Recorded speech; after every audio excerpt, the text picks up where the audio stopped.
നല്ല ക്രീമി ആയിട്ട് വളരെ എളുപ്പത്തിൽ തയ്യാറാക്കാവുന്ന ഒരു ചിക്കൻ കുറുമയുടെ റെസിപ്പിയാണ്. അപ്പോൾ എല്ലാവർക്കും എൻ്റെ ചാനലിലേക്ക് സ്വാഗതം. ആദ്യമായിട്ട് കാണുന്നവരുണ്ടെങ്കിൽ ഒന്ന് ലൈക്ക് ചെയ്യാനും സബ്സ്ക്രൈബ് ചെയ്യാനും അതുപോലെ തന്നെ നിങ്ങളുടെ അഭിപ്രായങ്ങൾ കമൻറ്റുകളായിട്ട് അറിയിക്കാനും മറക്കരുത്. അപ്പോൾ നമുക്ക് റെസിപ്പിയിലേക്ക് പോകാം.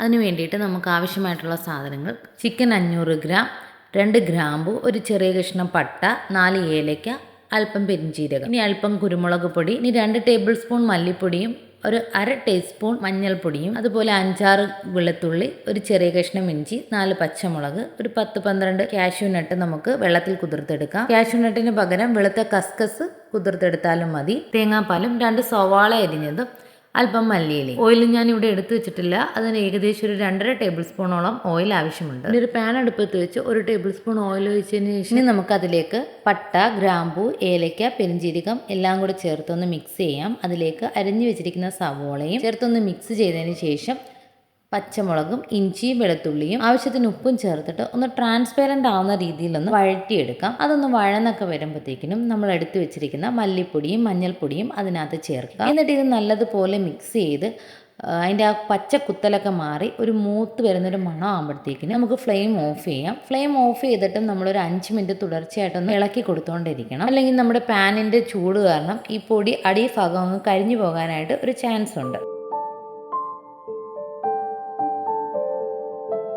ചൂടാറിയ ശേഷം ഇതൊരു മിക്സിയുടെ ജാറിലേക്ക് ഇട്ട് വെള്ളമൊന്നും ചേർക്കാതെ തന്നെ നല്ല പേസ്റ്റായിട്ട് നമുക്ക് അരച്ചെടുക്കാം. അത് ഈ സെയിം പാനിലേക്ക് 1 ടേബിൾ സ്പൂൺ ഓയിൽ ഒഴിച്ചതിന് ശേഷം നമ്മൾ ആ അരച്ച് വെച്ചിരിക്കുന്ന ആ മിക്സ് അതിനകത്ത് ചേർത്ത് ഓയിലുമായിട്ട് നല്ലതുപോലെ മിക്സ് ചെയ്ത് അതിൻ്റെ ആ പച്ച മണമൊക്കെ മാറി ആ കുത്തലിൻ്റെ ടേസ്റ്റൊക്കെ അങ്ങോട്ട് മാറി കഴിയുമ്പോഴത്തേക്കും നല്ല മണം വരും. ആ സമയത്ത് നമുക്ക് ആ മിക്സിയുടെ ജാറ് കഴുകിയ വെള്ളം ഉണ്ടല്ലോ അതും കൂടി ചേർത്തിട്ട് നല്ലതുപോലെ മിക്സ് ചെയ്ത് ഇള വരാനായിട്ട് വെയിറ്റ് ചെയ്യാം.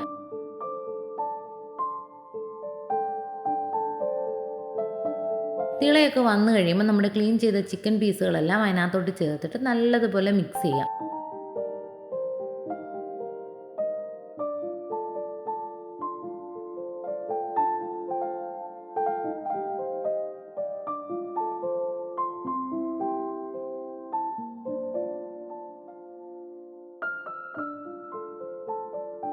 മിക്സ് ചെയ്തതിന് ശേഷം നമുക്കത് അടച്ച് വെച്ചിട്ട് ഒരു 10 മിനിറ്റ് വെയിറ്റ് ചെയ്യാം.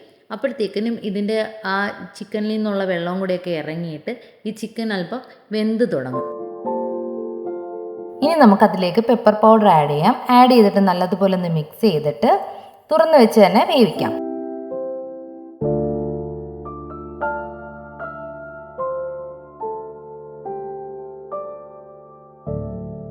ഇനി ആ ഗ്രേവി ഒന്ന് കുറുകി വരുമ്പോഴത്തേക്കും നമുക്കതിലേക്ക് കാഷ്യൂ നട്ടിൻ്റെ പേസ്റ്റ് ആഡ് ചെയ്യാം. അത് നല്ലതുപോലെ യോജിപ്പിച്ചതിന് ശേഷം അതിലേക്ക് നമുക്ക് തേങ്ങാപ്പാൽ കൂടി ആഡ് ചെയ്യാം. ആഡ് ചെയ്തതിന് ശേഷം നല്ലതുപോലെ മിക്സ് ചെയ്തിട്ട് നമുക്കൊന്ന് ചെറുതായിട്ട് തിള വരുന്നത് വരെ വെയിറ്റ് ചെയ്യാം. തിള വന്ന് തുടങ്ങുമ്പോൾ നമുക്കതിലേക്ക് മല്ലിയില കൂടി ആഡ് ചെയ്യാം. ഇനി അതിലേക്ക് നമുക്ക് താളിക്കാനുള്ളത് റെഡിയാക്കാം. അതിനായിട്ട് 1 സ്പൂൺ ഓയിലിലേക്ക് 2 പച്ചമുളക് നെടുകെ കീറിയതിന് ശേഷം അതിൻ്റെ ഫ്ലേവറൊക്കെ ഒന്ന് ഇറങ്ങുന്ന വരെ നമുക്കൊന്ന് സോട്ട് ചെയ്തെടുക്കാം.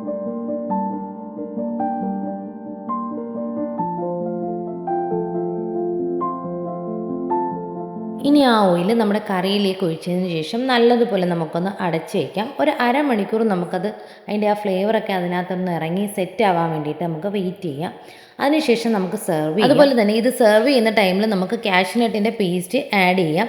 അങ്ങനെ ആഡ് ചെയ്യുകയാണെങ്കിൽ ഇതിൻ്റെ ടേസ്റ്റ് കുറച്ചുകൂടി എൻഹാൻസ് ആയിട്ട് കിട്ടും. അതേപോലെ ഇതിൻ്റെ ടെക്സ്ചറും നല്ല ക്രീമി ടെക്സ്ചറും കൂടിയായിട്ട് കിട്ടും.